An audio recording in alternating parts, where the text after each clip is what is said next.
Muy buenos días una vez más. Estamos aquí para hablarte un poquito de la palabra de Dios, unos 15 minutos cuando mucho, hablándote del mensaje que puede transformar nuestros corazones, nuestras vidas, ¿verdad? Y hoy quiero hablarte de un pasaje que se encuentra en Segunda de Samuel, segundo libro de Samuel, capítulo 11 y 12. Dice la palabra de Dios allí, habla de la historia de David, el rey, ¿verdad?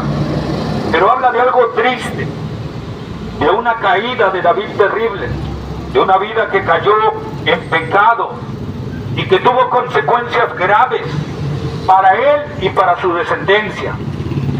Y eso hoy, y aquí nos va a enseñar la palabra de Dios, amigo mío, que todo pecado tiene consecuencias. Que todo pecado que hagamos va a traer consecuencias a nuestra vida.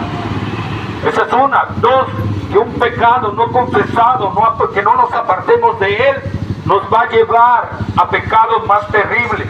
Nos puede llevar a pecados horrorosos que no pensaríamos poder cometerlos. El rey David jamás se hubiera pensado en haber cometido los pecados que cometió. Pero David fue claro, cayó en eso. Y ahí nos habla la palabra de Dios y vamos a parafrasearlo un poquito y a decirlo rápidamente para que podamos nosotros comprender este pasaje. La palabra de Dios dice que era el tiempo en que los reyes salían a la guerra y David decidió quedarse en su palacio y enviar a su ejército. Era el tiempo de que los reyes acompañaran a su ejército a la guerra.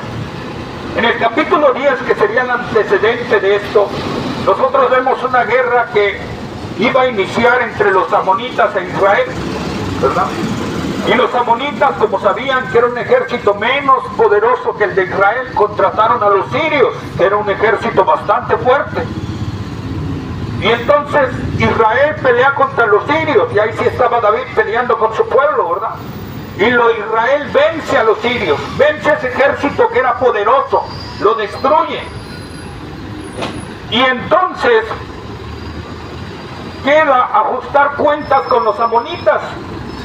Y es cuando David decidió quedarse en su palacio, porque era un ejército menos poderoso, menos grande, más fácil. Y dice David, ¿para qué voy? Me quedo, ¿verdad?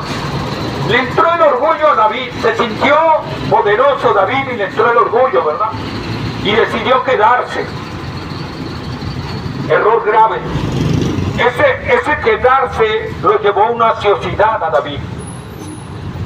Y dentro de su ociosidad dice que uno de los días salió a su terraza de su palacio quedaba en un monte alto, y al mencionar la terraza arriba, ¿verdad? Pues podía ver perfectamente abajo en la ciudad muchas casas.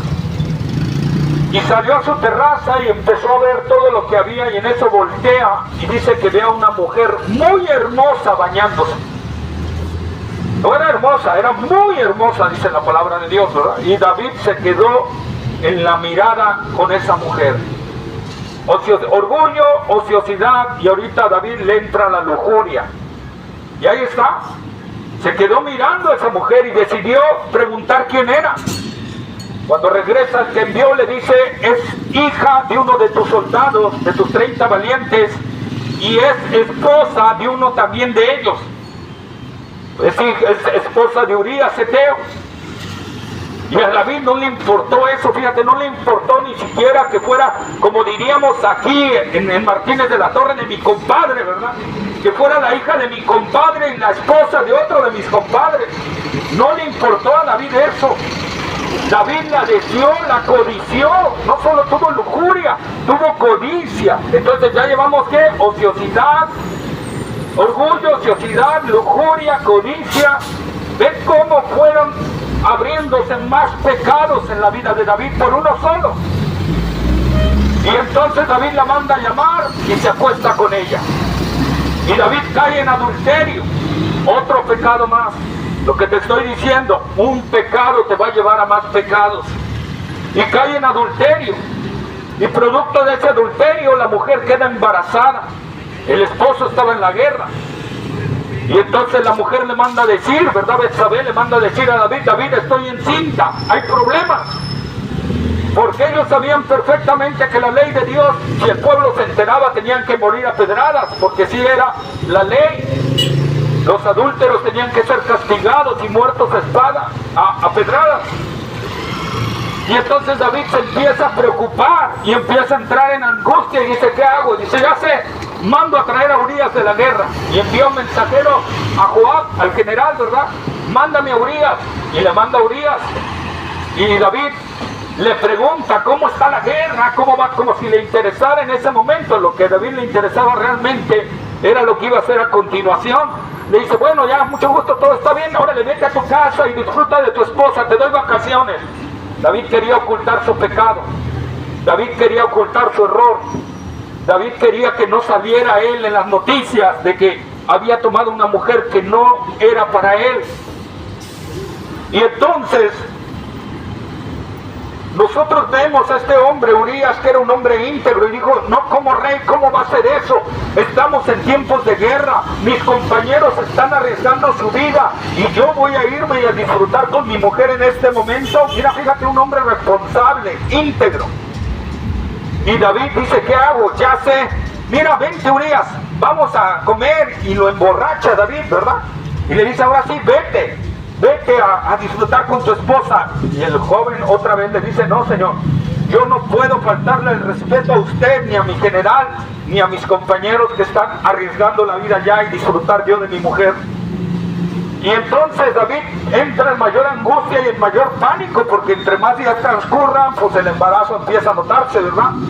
Y David dice, ¿qué hago?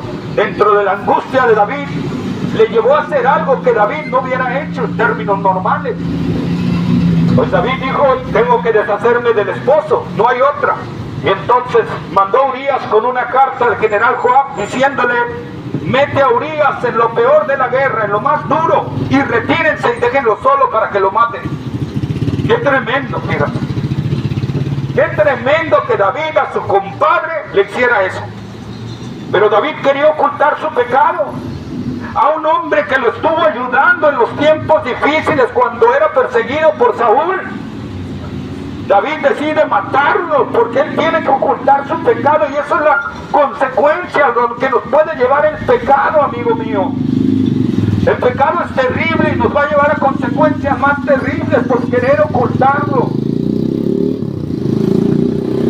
Muere el esposo, David toma a la mujer, ¿verdad? Y dice, asunto arreglado, ya todo se acabó. Me salió el plan perfecto, ¿verdad? Pero no contaba con que Dios sí había visto su pecado. Y Dios le envía al profeta Natán y lo amonesta, lo regaña. Y David se arrepiente delante de Dios, entiende la magnitud de su pecado y se arrepiente. Y Dios le dice, David, por cuanto te arrepentiste no vas a morir, es decir, no vas a morir a pedradas como adúltero. Pero las demás consecuencias de tu pecado, esas sí no te las voy a quitar, y las vas a pagar todas. El niño que fue concebido producto del adulterio va a morir. Y desde hoy la espada no se va a apartar de tus generaciones. Fíjate qué tremendo.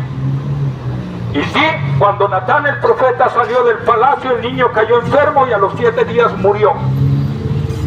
Primer dolor para David, primer consecuencia de su pecado, ver morir a su hijo que le acababa de nacer. Consecuencia terrible. ¿Cuánto nos duele ver a un hijo muerto? Ahí están las consecuencias del pecado, de la maldad. Posteriormente, un hijo de David viola a una de sus hijas. Y el hermano de esa hija va y mata al hermano.